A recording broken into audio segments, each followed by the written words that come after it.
السلام علیکم ورحمۃ اللہ وبرکاتہ۔ یہ امید ہے آپ سب خیریت سے ہوں گے۔ اسلامیات کا پہلا لیکچر ہے۔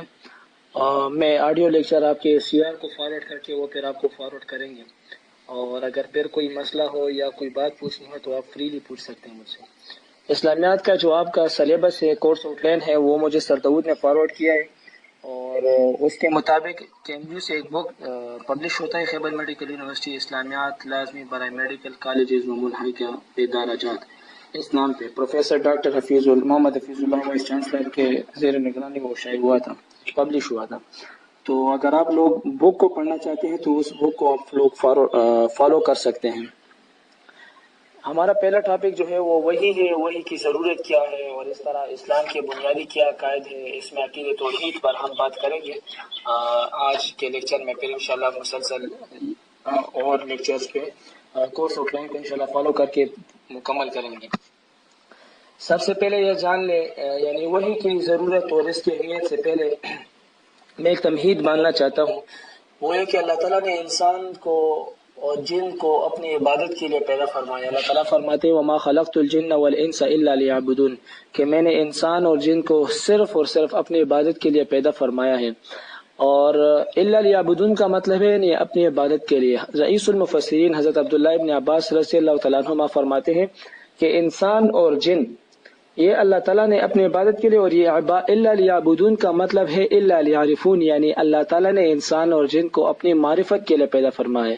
یعنی انسان اور جن اس پوری کائنات میں سوچ کر کے، اس پوری کائنات میں غور و فکر کر کے، اپنے آپ میں غور و فکر کر کے ایک اللہ تعالیٰ کی وحدانیت کو مانیں گے، اللہ تعالیٰ کی عبادت کریں گے، اور اس کے شان کے مطابق جو اطاعت ہوگی وہ کریں گے۔ اور حضرت عبداللہ ابن عباس رضی اللہ تعالیٰ عنہما صحابہ میں سے سب سے بڑے مفسر تھے، انہوں نے یہ معنی کیا ہے۔ تو انسان کو جب اللہ تعالیٰ نے اپنی عبادت معرفت کے لیے پیدا فرمایا، اور عبادت اور معرفت علم کے بغیر نہیں ہو سکتی۔ جب تک میں کسی کو پہچان نہیں پاتا، میں جب تک کسی کو مجھے علم نہ ہو تو میں نہ عبادت کر سکتا ہوں، نہ اسی طرح میں اس کو پہچان سکتا ہوں۔ تو ان دونوں چیزوں کے لیے، عبادت کے لیے بھی اور معرفت کے لیے بھی، انسان کو علم کی ضرورت ہوتی ہے۔ اور علم حاصل کرنے کے لیے اللہ تعالیٰ نے انسان کو 3 ذریعے دیے ہیں، یعنی ان 3 واسطوں 3 ذریعوں کے ساتھ علم حاصل کر سکتا ہے اگر کوئی چاہے تو۔ پہلا ذریعہ انسان کو اللہ تعالیٰ نے جو علم حاصل کرنے کے لیے ذریعہ بنایا ہے وہ حواس خمسہ ہے۔ حواس خمسہ مطلب 5 سینسز، یعنی دیکھنے والی آنکھ، سننے والی کان، اس طرح 5 حواس، یہ 5 سینسز، اس کو اللہ تعالیٰ نے انسان کو علم حاصل کرنے کے لیے ایک ذریعہ بنایا، کیونکہ ہم آنکھ سے دیکھ سکتے ہیں، کان سے سن سکتے ہیں، زبان سے بول سکتے ہیں، تو اس کو علم حاصل کرنے کے لیے ایک یہ بھی ذریعہ ہے۔ لیکن یہ ذریعہ جو ہے، یہ اسٹیپ، یہ بہت محدود ہے۔ ہمیں جو چیز دکھائی دیتا ہے ان سے تو ہم علم حاصل کر سکتے ہیں، ہمیں جو چیز سنائی دے سکتا ہے، ہم جو چیز سن سکتے ہیں وہ تو ہم حاصل کر سکتے ہیں، لیکن جو چیز ہمیں دکھائی نہیں دیتا، جو چیز ہم سن نہیں سکتے، اس کو کیسے حاصل کریں گے، یہ اب اس کے اختیار میں نہیں ہے۔ تو اس کے لیے اس سے اوپر اللہ تعالیٰ نے ایک اور ذریعہ بنائے جسے عقل کہتے ہیں۔ عقل انسان کو وہ چیزیں بتاتا ہے، عقل انسان کو وہ چیزیں حاصل کرنے کی میں مدد کرتے ہیں جو حواس خمسہ یعنی 5 سینسز وہ حاصل نہیں کر پاتے۔ پھر عقل انسانی بھی اس طرح نہیں ہے کہ عقل انسانی بھی بہت لامحدود ہے، بلکہ اس کے لیے بھی کوئی حد ہے۔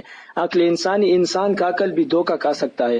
تو دوسرا سٹیپ جو ہے عقل ہے۔ تیسرا سٹیپ جو کامل اور مکمل ذریعہ ہے اور قطعی یقینی ذریعہ ہے، اس کے بعد انسان کو گمراہی میں مبتلا ہونے کی کوئی وہ رائبہ اور شک بھی نہیں پڑتا جب انسان اس پر عمل کرے، وہ وحی کا ذریعہ ہے۔ یعنی انسان جب وحی پہ عمل کرے، جو وحی پہ رسول اللہ صلی اللہ علیہ وسلم پہ اترتی ہے، اس کو حق ماننے، اس پہ عمل کرے، تو وہ کبھی بھی گمراہ نہیں ہو سکتا۔ اب وحی کے معنی کیا ہے؟ وحی کے لغوی معنی ہے اشارہ کرنا۔ وحی کے لغوی معنی ہے اشارہ کرنا، یعنی کسی چیز کو جلدی سے اشارے کرنے کو وحی کہتے ہیں۔ اور اصطلاح شرعی میں، یعنی شرع کی اصطلاح میں، وحی کے معنی ہے اللہ تعالیٰ کا وہ کلام جو اس کے نبی پر نازل ہو، یعنی اللہ تعالیٰ نے جو اپنے نبی صلی اللہ علیہ وسلم پر جو کلام اپنا نازل فرمایا ہو، اس کو وحی کہتے ہیں۔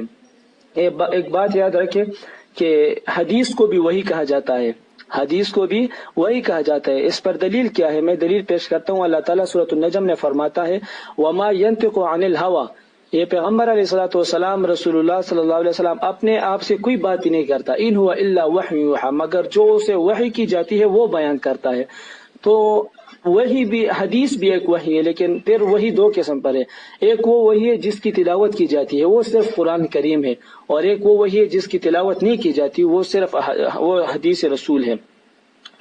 تو انسان کو اللہ تعالیٰ نے اس دنیا میں پیدا فرمایا. انسان یہ نہ سمجھے کہ میں ایک بس پیدا کیا گیا ہوں، مجھے پیدا کرنے کی کوئی غرض و مقصد نہیں. اللہ تعالیٰ فرماتے ہیں افحسبتم انما خلقناکم عبثا، تم یہ گمان کرتے ہو کہ تم عبث اور بے فائدہ بنائے گئے ہو، پیدا کیے گئے ہو. وانکم الینا لا ترجعون، تم یہ گمان کرتے ہو کہ تم میرے پاس واپس نہیں آؤ گے. تو یہ گمان کرنا، اللہ تعالیٰ فرماتے ہیں اگر تم یہ گمان کرتے ہو تو یہ غلط گمان ہے. تو انسان کو ایک خاص مقصد کے لیے پیدا فرمایا.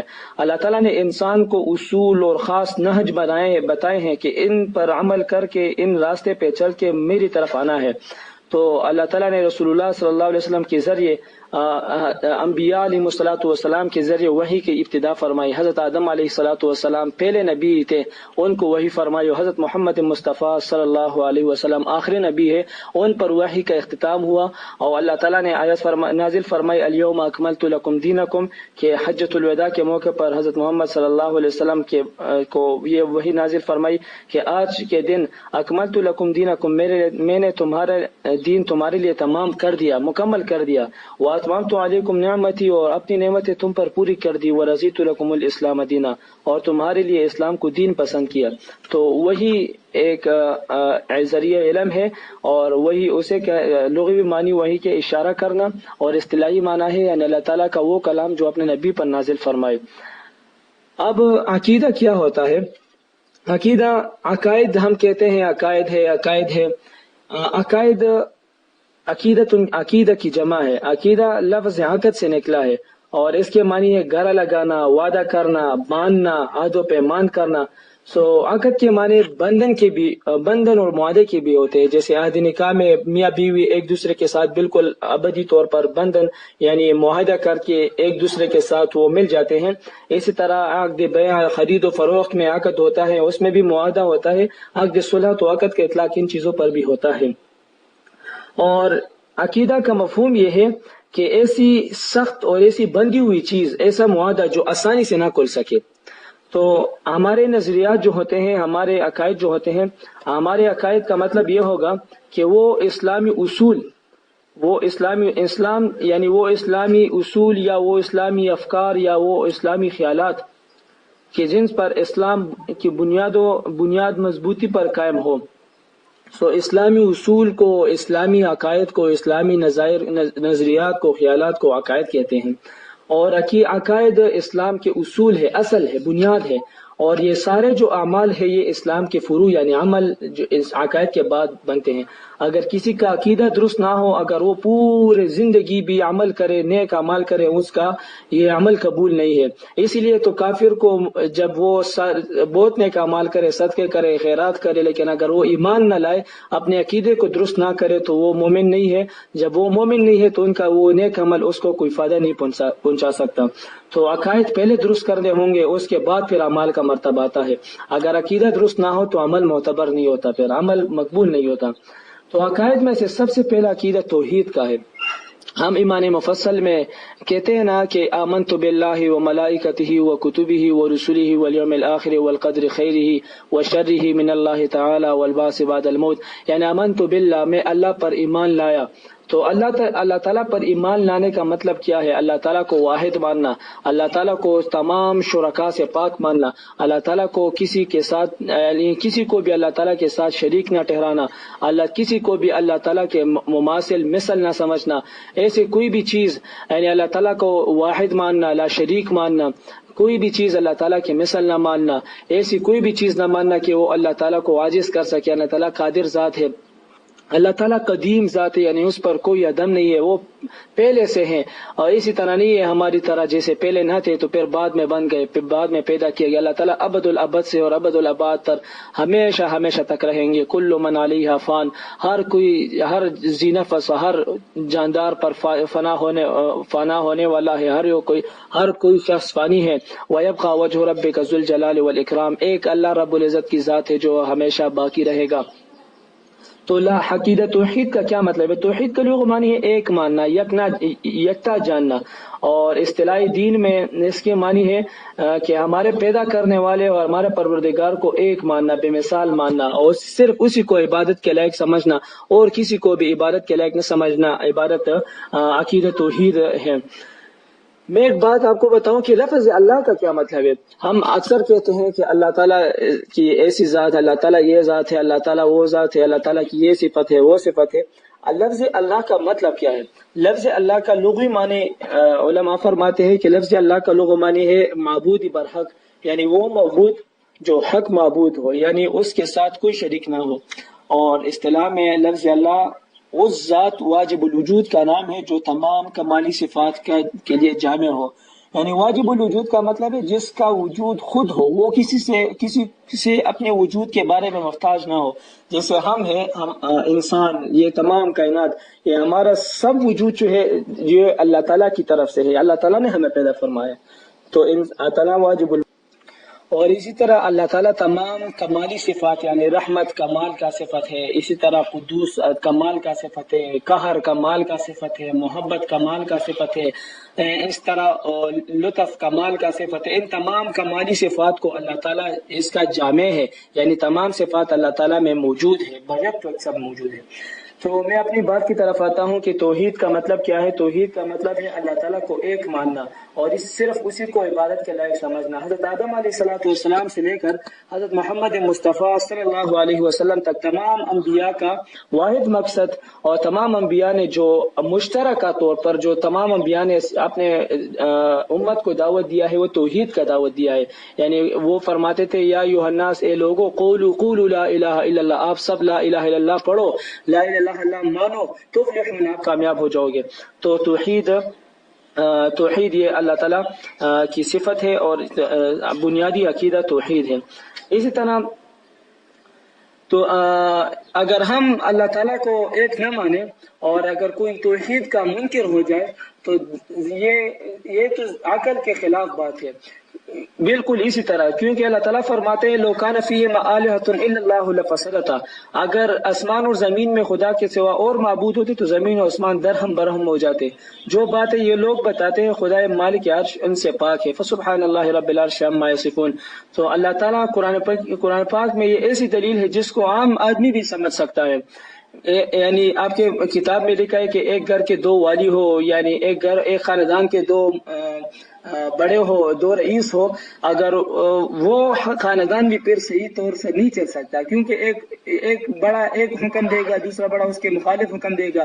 اس طرح اگر اس تمام کائنات میں دو خدا ہوتے، دو اللہ ہوتے، نعوذ باللہ من ذالک، تو پھر یہ زمین آسمان میں فساد برپا ہوتا، کیونکہ ایک کہتا میں بارش برساتا ہوں، دوسرا کہتا میں نہیں برسانا چاہتا، ایک کہتا میں دن لانا چاہتا ہوں، دوسرا کہتا میں رات لانا چاہتا ہوں، ایک کہتا میں رات کو سورج لانا چاہتا ہوں، دوسرا کہتا میں دن کو چاند لانا چاہتا ہوں۔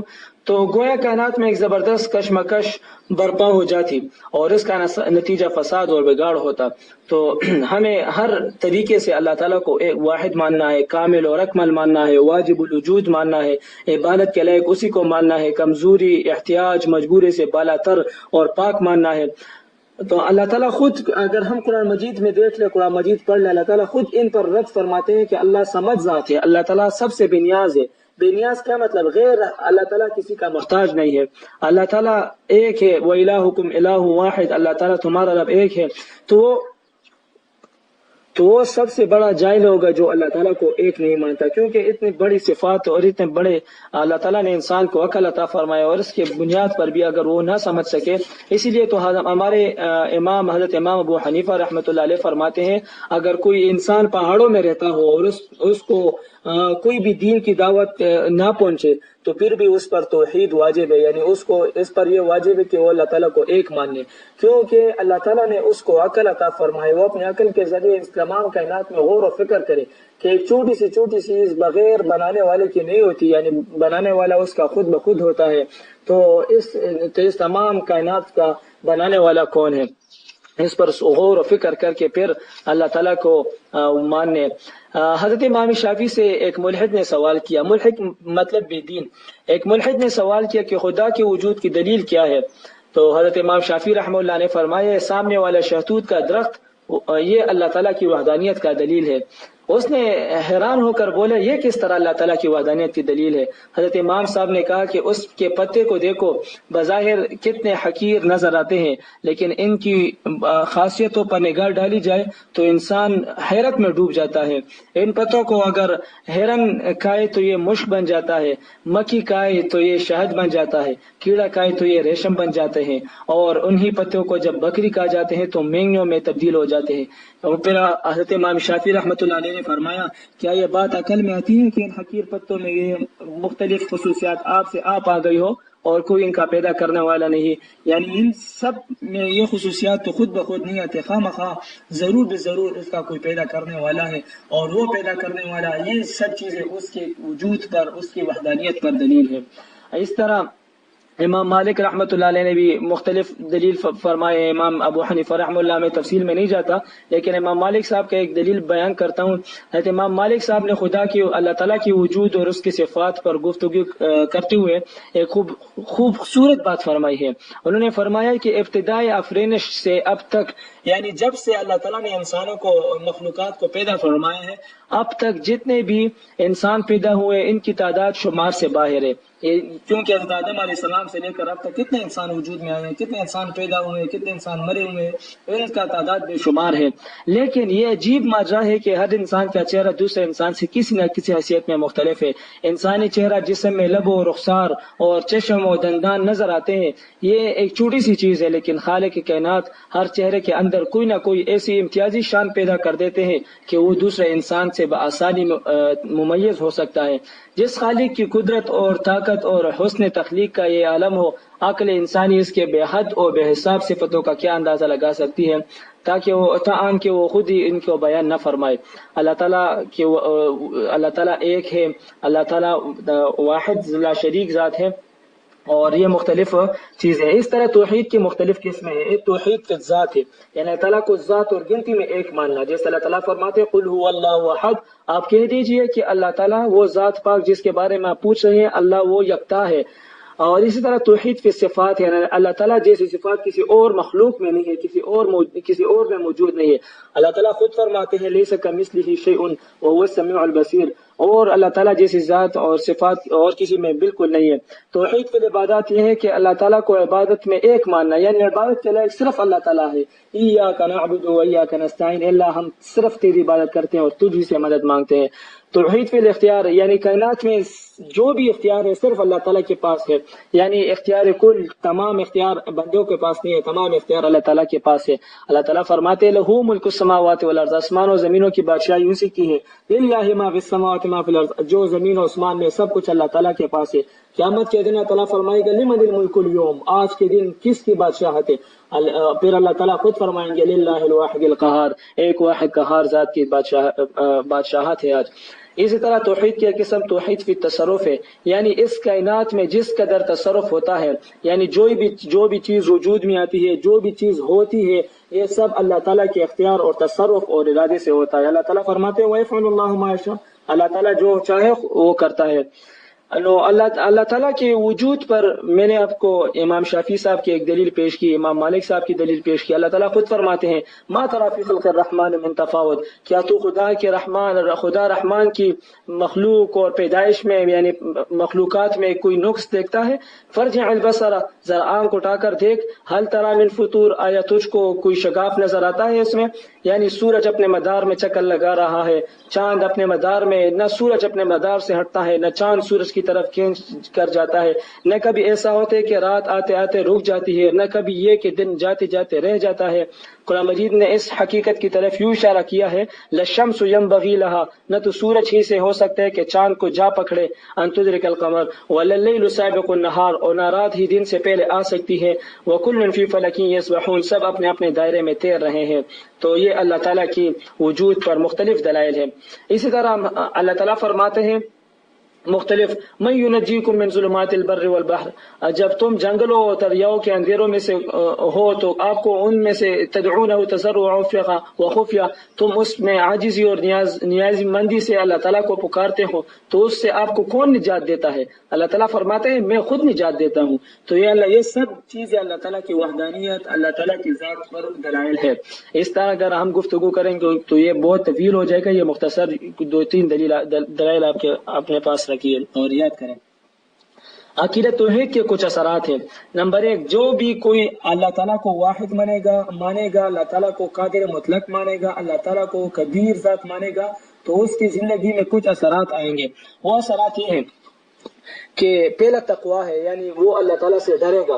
یعنی تقوی تمام نیکیوں کا خلاصہ ہونا چھوڑ، یعنی تقوی یہ کہ بندہ ہر اس چیز سے بچ جائے جس سے اللہ تعالیٰ ناراض ہوتا ہے، اور ہر وہ چیز پر عمل کرے جس سے وہ اللہ تعالیٰ خوش ہوتا ہے۔ تو یہ تقوی کا مفہوم ہے۔ تو بندے میں تقوی کی صفت پیدا ہو جاتی ہے، یعنی اس کا ظاہر اور باطن اللہ تعالیٰ کے ساتھ جڑ جاتا ہے، وہ پھر اللہ تعالیٰ کی نافرمانی کرنے سے ڈرتا ہے۔ اس طرح اس میں استقامت، یعنی دین پر پختہ قائم ہونا، دین پر استحکام کے ساتھ، استقامت کے ساتھ قائم ہونا، یہ اس میں ایک اثر پیدا ہو جاتا ہے۔ اس طرح امید، یعنی اللہ تعالیٰ سے وہ حسن ظن رکھتا ہے، اللہ تعالیٰ سے نیک گمان رکھتا ہے کہ وہ اللہ تعالیٰ معبود ذات ہے، وہ اللہ تعالیٰ رحمان ذات ہے، وہ میرے گناہ معاف فرمائیں گے، اللہ تعالیٰ کو کی رحمت سے مایوس نہیں ہوتا۔ تو تیسری چیز رحمت، امید، اس کے اثرات ہے۔ چوتھی چیز خود اعتمادی، یعنی اللہ تعالیٰ پر یقین رکھنے والا انسان خود اعتمادی کی صفت اس میں پیدا ہوتی ہے، کیونکہ اس کو یقین ہوتا ہے کہ مجھے نفع و نقصان دینے والی ہستی صرف ایک ہی ذات ہے۔ وہ مخلوق کے سامنے نہ اپنا حاجت پیش کرے گا، نہ مخلوق سے وہ عزت مانگے گا، نہ مخلوق سے وہ ذلت کا ڈر اس میں ہوگا، سب کچھ اس اللہ کے ہاتھ میں ہے۔ اور نمبر 5 چیز جو اس کے ثمرات میں سے ہے عاجزی۔ ایک انسان کی بڑی خوبی ہے کہ اس میں تکبر نہ ہو، اور جب بندہ اللہ کی کبریائی کا اقرار کرتا ہے، اللہ کی بڑائی کا اقرار کرتا ہے، تو وہ اپنے آپ کو اللہ تعالیٰ کا عاجز بندہ سمجھتا ہے۔ اس کو یقین ہوتا ہے کہ ایک ہی ذات سب سے بلند اور بڑی ہے۔ اور ایک میں حدیث پیش کروں، اللہ تعالیٰ فرماتا ہے من تواضع للہ رفعہ اللہ، جو بھی اللہ تعالیٰ کے لیے عاجزی کرے گا اللہ تعالیٰ اس کو بلند درجہ عطا فرمائیں گے۔ ومن تکبر للہ وضعہ اللہ، اور جو کوئی بھی بڑا اور بڑائی کرے گا، تکبر کرے گا، اللہ تعالیٰ اس کو اور بھی نیچے کرے گا اور اس کو ذلیل اور خوار کر دے گا۔ تو ہم نے آج کے درس میں، آج کے لیکچر میں وحی کی لغوی معنی اور وحی کے بارے میں کچھ اہم معلومات دی، اور اس طرح اسلام کے بنیادیات کیا ہے، اس میں توحید ہے، توحید کا مطلب کیا ہے، اللہ تعالیٰ کی وجود پر دلیل کیا ہے، اور اللہ تعالیٰ واحد ذات ہے، اللہ تعالیٰ توحید کے کتنے اقسام ہیں، اور عقید توحید کے اثرات کیا ہیں۔ تو اگر آپ بک کو فالو کرنا چاہتے ہیں تو یہ ہم نے پہلا باب صفحہ نمبر 14 تک پڑھ لیا، عقیدہ رسالت انشاءاللہ نیکسٹ لیکچر میں پڑھیں گے۔ پھر بھی اگر کوئی مسئلہ ہو، کچھ بات پوچھنی ہو تو آپ فریلی مجھ سے پوچھ سکتے ہیں، کورس کے ریلیٹڈ، ٹاپک کے ریلیٹڈ آپ مجھ سے پوچھ سکتے ہیں۔ والسلام۔